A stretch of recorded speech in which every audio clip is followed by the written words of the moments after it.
எனக்கு கால் வந்து கிளிநொச்சியிலிருந்து ஒரு மோட்டார் பைக் வருது 2 எரிசல் சொல்ல வந்திருக்கிறார் சமாதான செயலகத்துக்கு கிளிநொச்சியில அவங்களை வர சொல்லியாண்டு நாங்க மோட்டார் சைக்கிள் வரைக்கல அப்ப வரும்போது பக்கத்தால இந்த C90 சொல்லுவோம் சின்ன பைக் அதுல வந்து எங்களுக்கு சமாந்தரமா வருது வந்து கொஞ்சம் முந்திக்கொண்டு ஒரு நிமிடம் படிவா பாக்குறான் 3 பேர் உடனே சொல்றான் இவன் தான் போடுடா தெரியும் தானே போடாது அப்ப மற்றது ஏதோ முணுமுணுத்தார் அப்ப இவன் சொல்றான் திரும்பி சுவாமியாண்டா என்ன போடுடா. நீங்க எவ்வளவு சரியான சவால்கள் சரியான கஷ்டப்பட்டு பல துன்பங்களை சந்திச்சு தான் நீங்க இப்ப இங்க வந்திருக்கிறீங்க. இப்ப தற்பொழுது செம்மணி விடயம் தொடர்பாக புலம்பெயர் தேசத்தில் இருக்கிற அமைப்புகள் எப்படியான நடவடிக்கைகளை மேற்கொள்ளலாம் அல்லது இது ஒரு இன அழிப்பு என்பதை அவர்கள் ஆணித்தனமாக வெளியில சர்வதேசத்திற்கு உணர்த்துவதற்கு அப்படியான செயல்பாடுகளை ஈடுபடலாம் நினைக்கிறேன். ஒன்று வந்து இப்ப இது நடந்து கொண்டு இருக்குது.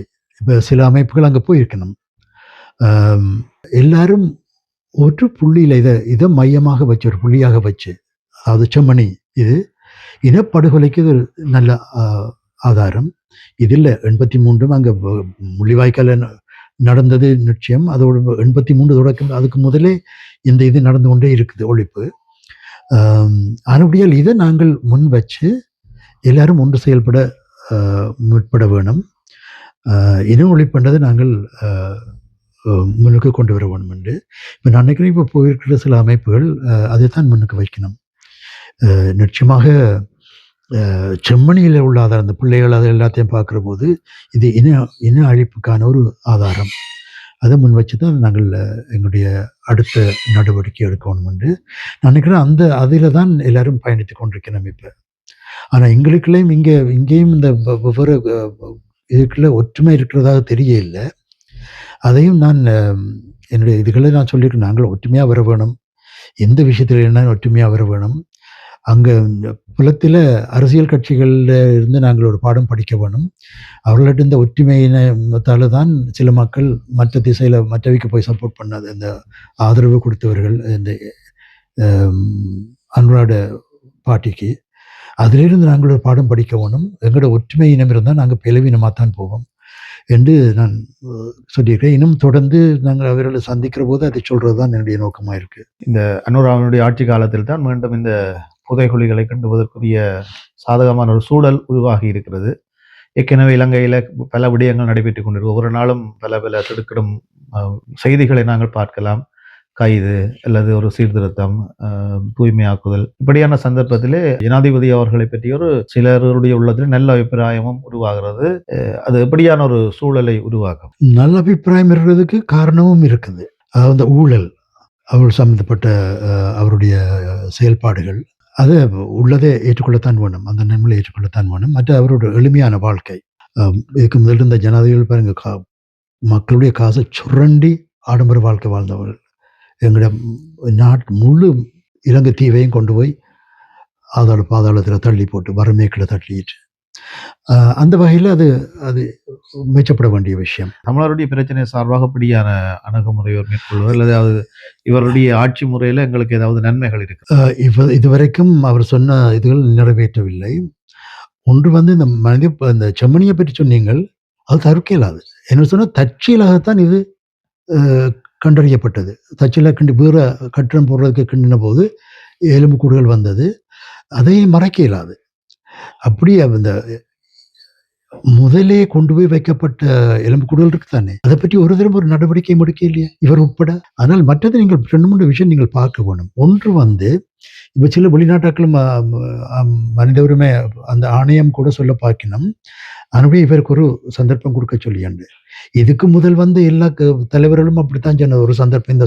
இந்த நல்லாட்சி ஆண்டு வந்தது 15ஆம் ஆண்டு, அதுவும் அப்படித்தான் நல்லாட்சி ஆண்டு தானே வந்தது. என்ன நடந்தது தமிழர் பிரச்சனையில் பார்ப்போம்.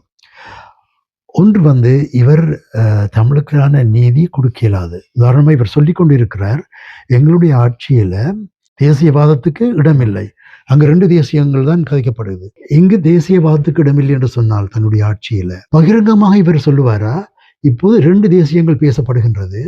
ஒன்று தமிழ் தேசியம், மற்றது சிங்கள பௌத்த தேசியம். அதை குறிப்பாக இவர் சொல்லுவாரா? சிங்கள பௌத்த தேசியத்துக்கும் இங்கு இடமில்லை என்று சொல்லுவாரா? சொல்லி போட்டு உயிரோடு இருப்பாரா? இருக்க முடியாது. பெரிய கொந்தளிப்பு வரும். இருக்க முடியாது. அது அவர் செய்ய இயலாது. மற்றது இவர் இப்படியா இருக்கலாம்.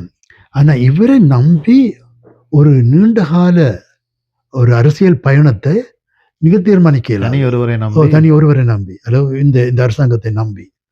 என்னோட சொன்னால் இங்கே எங்களோட வரலாற்றை பார்க்கணும். நாங்கள் இலங்கை அரசியல் வரலாறு எப்படி மாறி மாறி மாறி மாறி ஒரு கட்சிக்கு போகுது. மற்றது இவர் இப்படி தொடங்கினா எதிர்கட்சிகள் எல்லாம் ஒன்று சேர்ந்துருவாங்க. ஒன்று சேர்ந்து இவருக்கு எதிராக வேலை செய்வாங்க. அப்போ ஒரு கட்சியில தனியா நம்பி இதை அப்படி இல்லாது, எங்களுடைய நீண்ட கால எதிர்காலத்தை அப்படி இல்லாது. இவர் மாறி போனா மற்ற கட்சி வந்து என்னென்று மீண்டும் இந்த இராணுவ ஒடுக்கு முறைகள் மீண்டும் எங்களுக்கு வராதுன்று என்ன உத்தரவாதம் இருக்குது? மற்றது நாங்கள் ஒரு நாளும் சண்டை கண்டு விழிக்கவே இல்லையே. சண்டை திணிக்கப்பட்டது. திணிக்கப்பட்டது. அவ சும்மா விடுங்களேன். என்ன பிரச்சனை இவைக்கு? மற்ற சமூகத்துக்கு என்ன பிரச்சனை? 2 பேரும் ஒன்றாக பயணிப்போம். ஒரு குடும்பத்தில் இருந்து ஒரு இப்படித்தான் இளமாக்கள் வந்து கல்யாணம் கட்டிக்கொண்டு புறம்பா போறது தானே. அது கோபமா இல்லையே, அது முறை தானே. ஆனா ஒற்றுமை இருக்கு தானே, அன்பு இருக்குது. அப்படியாக போகலாம் தானே, பயணிக்கலாம் தானே. அது என்ன பிரச்சனைன்னு எனக்குண்டா விளங்கி இல்லை. முந்தி நாங்கள் இறமையோடு இருந்த மக்கள், இறமையா ராட்சியங்கள் இருந்த மக்கள். இந்த ராட்சியத்தை இவர்களுக்கு கொடுக்கவும் சம்மதம் மூலம் கொடுக்கவும் இல்லை. இவர் எங்களை வெற்றி மூலமாக எங்களிடமிருந்து பெற்றுக்கொள்ளவும் இல்லை. இப்போ காலனித்துவ ஆக்கள் செய்த மாதிரி பறித்து வச்சிருந்த மாதிரி இல்லை. அப்போ அவர்கள் விட்டு போனபோது மீண்டும் எங்களுடைய இறமை எங்களோட மக்களுக்கு மீண்டும் வருகின்றது. இந்த 3 ராட்சியங்கள் இருந்தன அவர்கள் வந்தபோது. என்ன பிரச்சனைன்னு எனக்கு விளங்கி இல்லை. ஏன் நாங்கள் போனால் என்ன? உங்களோட சண்டைக்கா வாரம்?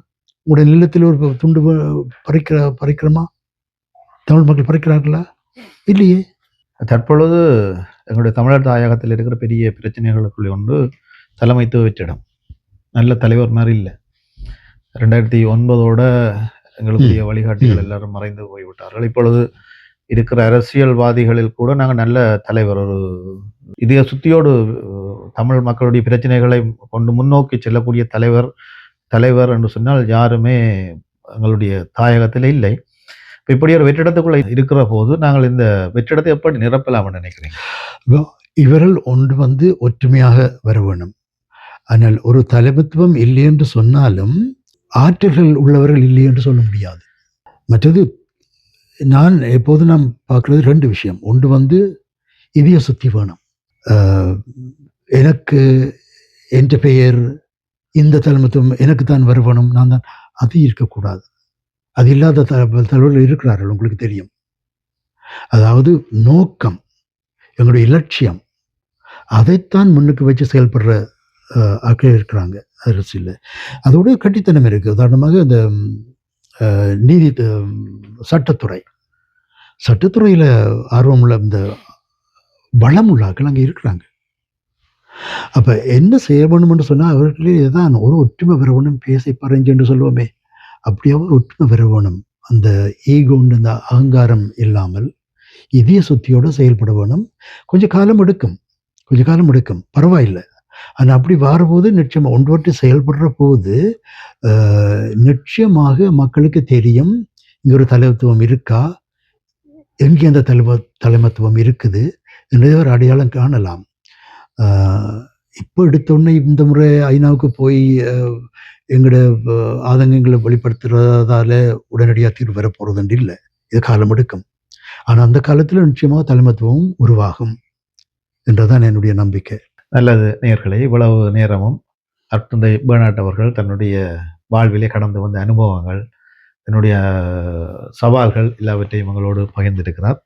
சிறப்பாக மறையலை தொலைக்காட்சி நேயர்கள் அனைவர் சார்பாகவும் அருட்தந்தை அவர்களுக்கு என்னுடைய சிறப்பான நன்றிகளையும் வாழ்த்துக்களையும் பாராட்டுகளையும் தெரிவித்துக் கொள்கிறேன். உங்களுடைய பணிக்காக ஆண்டவருடைய ஆசீர்வாதம் உங்களுக்கு கிடைக்க வேண்டும் என்று சொல்லி எங்களுடைய சுபங்களையும் வாழ்த்துக்களையும் தெரிவித்துக் கொள்கிறேன். ஸ்டீவன், என்னை அழைத்ததற்காக உமக்கு நன்றி. எல்லாத்துக்கும் மேலாக என்னை வழி நடத்தின இறைவனுக்கு